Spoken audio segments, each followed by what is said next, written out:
반갑습니다. 이투스 오승준 수료논술팀에서 숙명여대 파이널을 맡고 있는 김진입니다. 오늘은 같이 숙명여대 논술 전형에 대해서 알아보도록 할게요. 첫 번째는 시험 구성 및 시간입니다. 수학은 한 문항이 나오고요. 그 밑으로 소문항은 평균 6개 정도 나옵니다. 총점 1000점 중에 논술 점수는 700점이고 시간은 120분이니까 소문항 하나당 15분 정도 안에 문제를 해결하면 되겠습니다. 시험 날짜는 12월 5일 토요일인데 이날 논술을 보는 학교들이 많기 때문에 지원하는 다른 대학과 시험 날짜가 겹치지 않는지 꼭 다시 한번 확인하시기 바랍니다.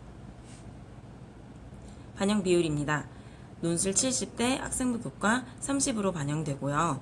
밑에 표를 보시면 논술 시험이 최고점 700점에 최저점이 525점이라고 되어 있는데 이 525점이 뭐냐면 평균 기본으로 깔아주는 점수예요. 그렇기 때문에 결국은 논술 시험 700점 중에서 175점을 가지고 평가하겠다라는 얘기고요. 학생부 교과는 300점 만점에 75점을 가지고 평가하겠다라는 얘기예요. 근데 결국은 175점하고 75점의 비율을 보면 다시 7대 3이기 때문에 이제 학생 여러분들은 이 점수, 최저 점수에는 신경 쓰지 마시고 7대 3으로 반영하는구나 라고만 생각하고서 시험을 준비하시면 되겠습니다. 학생부 교과 반영 방법입니다. 학생부 교과는 국어, 수학, 영어, 과학 이렇게 4과목이 반영되고요. 밑에 등급표를 보시면 1등급인 학생은 100점 만점에 30점, 6등급인 학생을 보시면 6등급인 학생은 100점 만점에 27.12점을 받아요. 그러면 1등급과 6등급을 비교해보면 100점 만점으로 3점 정도, 사실 3점도 채 되지 않는 점수인데 3점 정도 차이가 나기 때문에 내신은 사실 크게 신경 쓰지 않고 논술 준비를 해도 상관이 없겠다라고 생각할 수 있고요.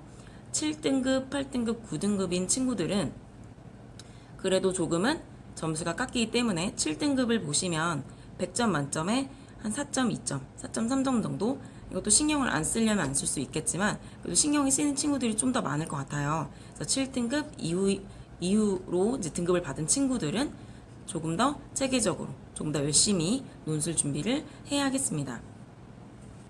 그래서 학생부 교과 반영 방법을 보시면 이 학생부 교과보다는 논술 점수가 결국은 합격을 좌지우지한다 라는 걸 알 수 있죠.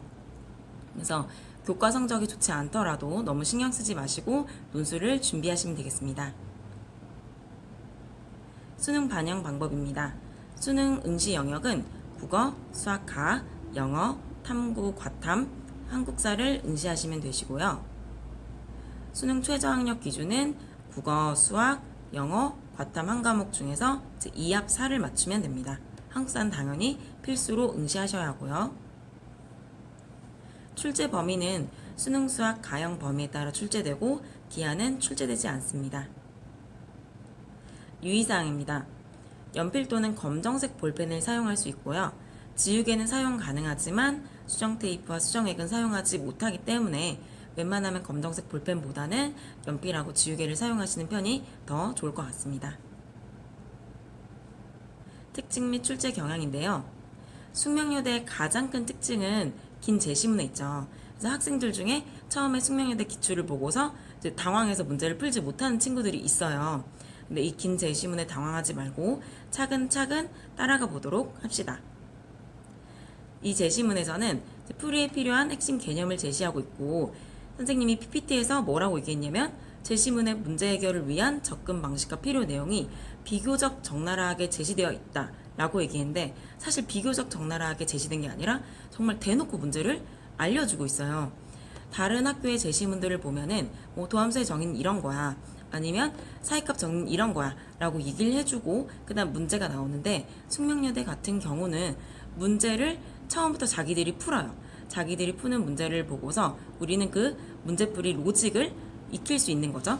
그 뒤에는 비슷한 유형의 문제를 주면서 이제 너도 한번 풀어봐 라는 식으로 문제가 항상 나오기 때문에 문제를 먼저 접근하면 안 되고 처음에는 제시문 해석에 이제 심혈을 기울이고 제시문을 정확하게 해석한 후에 그다음 문제풀이를 하면 되겠습니다. 그래서 제시문을 정확하게 해석했다면 문제풀이 하는데 이제 크게 힘들지 않을 거예요. 출제 범위는 아주 폭넓게 출제되고요. 수능 범위부터 수원, 수특까지 출제되고 있기 때문에 개념이 소홀했던 단원들은 꼭 꼼꼼하게 공부해야 됩니다. 당첨자 및 합격자 논술 성적입니다. 이 자료는 작년 입시 결과를 올해 숙명여대에서 발표한 건데요. 다른 학교들은 보통 논술 시험 성적을 바로 알려주는데 숙명여대는 조금 특이하게 논술 등급을 알려주고 있어요. 그래서 평가위원 2인이 1에서 9등급으로 종합평가한 등급, 평균 등급을 알려주고 있는데 자연계열 지원자의 평균 등급은 4.72등급, 합격자의 평균 등급은 2.74등급입니다. 근데 점수가 바로 나와 있진 않기 때문에 이 자료를 그냥 쓰기는 좀 힘들 것 같아요.